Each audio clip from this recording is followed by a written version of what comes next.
যি বিজেপি দলে সদায় মুছলমান লোকসকলক তুচ্ছ তাচ্ছিল্য কৰি আহিছে, মুছলমান বিৰোধী স্থিতি গ্ৰহণ কৰি আহিছে, মুছলমানৰ কবৰস্থান ভাঙিছে, ঈদগাহ ভাঙিছে, দৰগাহ ভাঙিছে, মুছলমানৰ বাসস্থান মছজিদ আদি উচ্ছেদ কৰি আহিছে।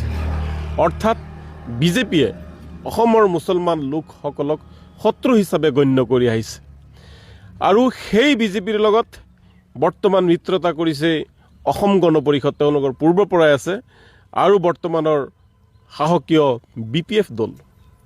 গতিকে BPF, বিজেপি আৰু অঘপৰ মাজত কোনো ধৰণৰ পাৰ্থক্য নাই। যোৱাকালি আমি দেখিবলৈ পাইছোঁ BTCত এগৰাকী মৌলানা, তেওঁ বিতৰ্কিত মৌলানা, নাম কিবা মকিবুৰ ৰহমান, তেওঁ অৰূপ কুমাৰ দে কাষত বহুৱাই লৈ বিজেপিৰ প্ৰচাৰ আৰম্ভ কৰিছে। যিগৰাকী অৰূপ কুমাৰ দে সদায় মুছলমানক বাংলাদেশীৰ লগত তুলনা কৰি আহিছে, যিগৰাকী অৰূপ কুমাৰ দে মুছলমানসকলৰ ভূমিকেন্দ্ৰিক সংঘাতত লিপ্ত হৈছে, যি অৰূপ কুমাৰ দেৰ গুণ্ডা বাহিনীয়ে সদায় মুছলমান বিৰোধী স্থিতি গ্ৰহণ কৰিছে, আৰু তেনেকুৱা সময়ত এগৰাকী মৌলানাই পাঞ্জাবী টুপি পিন্ধি বিজেপিৰ স্বাৰ্থত কাম কৰা বৰ দুৰ্ভাগ্যজনক কথা।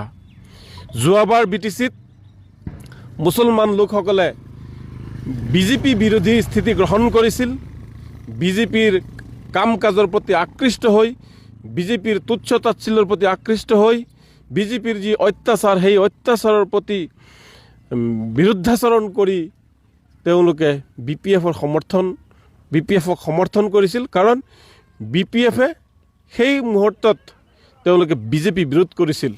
কিন্তু এতিয়া দেখা পাইছোঁ তেওঁলোকে একেটা ঘাটৰে পানী খাই আছে। বিজেপি, BPF আৰু অঘপ এটাই বস্তু। গতিকে আমি নেমচুৰ ফালৰ পৰা ৰাইজক আহ্বান জনাম, আমাৰ আহ্বান জনোৱাৰ অধিকাৰ আছে, কিন্তু ভোট দিয়াৰ দায়িত্ব আপোনালোকৰ। যিসকল মুছলমানৰ শত্ৰু, সেইসকলক এইবাৰ ৰাজনৈতিকভাৱে আপোনালোকে শিক্ষা দিয়ক। ৰাজনৈতিকভাৱে যদি আপোনালোকে শিক্ষা নিদিয়ে, তেতিয়াহ'লে যি পৰৱৰ্তী সময়, সেই সময়ছোৱাত আমি কিন্তু পুনৰবাৰ তেওঁলোকৰ অত্যাচাৰৰ সন্মুখীন হ'ব লাগিব, অত্যাচাৰৰ বলি হ'ব লাগিব। ইতিমধ্যে বহু ঠাইত বিজেপিৰ প্ৰাৰ্থীক জয় কৰাবলৈ কিছুমান দালাল উঠি পৰি লাগিছে।